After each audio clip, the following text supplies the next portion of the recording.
What happened in Portland on May Day?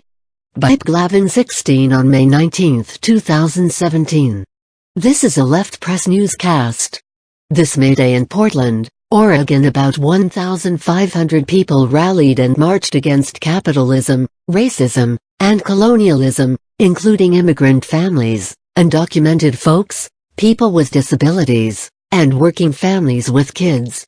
It was International Workers' Day, which commemorates the Haymarket Affair, which took place in Chicago, in 1886, and is also known as May Day. May Day commemorates anarchist organizers murdered by the state for agitating for an 8-hour workday on the way to a truly free society, and is an avowal to continue their work. Portland organizers had a permit for the march. There was a sizable black bloc at the back. Also a large contingent of people turned out by the Black Rose Anarchist Federation with red and black flags, members and supporters of the Burgerville Workers Union, and a contingent of the Industrial Workers of the World (IWW). Shortly after the march began, however, the police announced that the permit had been revoked and that anyone in the street would be subject to arrest, that the annual May Day parade was now an unlawful assembly. Within minutes the police began shooting concussion grenades and tear gas, and doing baton charges. The police gave the excuse for their decision to cancel the march permit that some Pepsi cans had been thrown, at fully body-armored riot police, mind you.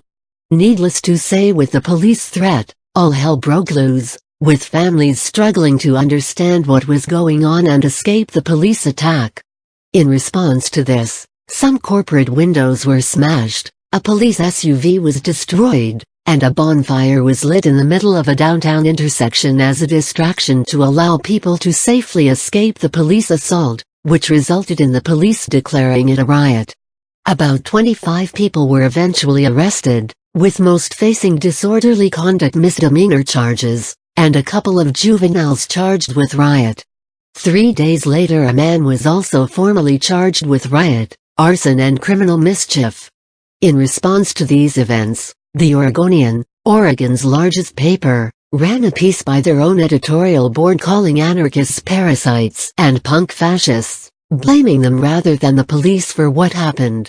You can read their piece "Portland must be done with punk fascists," among the others mentioned here in the video details.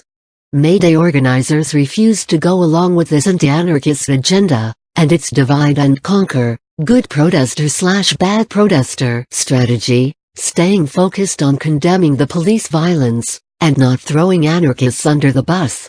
In response to the Oregonian editorial, Paul Messersmith Glavin, longtime member of the Institute for Anarchist Studies and the Perspectives on Anarchist Theory Collective, who lives in Portland, wrote a letter to the editor, which the Oregonian titled "Here's What Anarchists Really Want." And finally, as a result of his letter, Paul was invited on a local morning radio talk show, where he discussed May Day, what anarchism is, how raising the social costs has put a check on imperialist power in the past, the work of the IS, and other things. Almost 3 weeks since May Day, and Portland anarchists and other militants are continuing their daily organizing, wage and reproductive work, and wondering what will happen next in terms of fallout from the riot. Solidarity. This has been a Left Press newscast.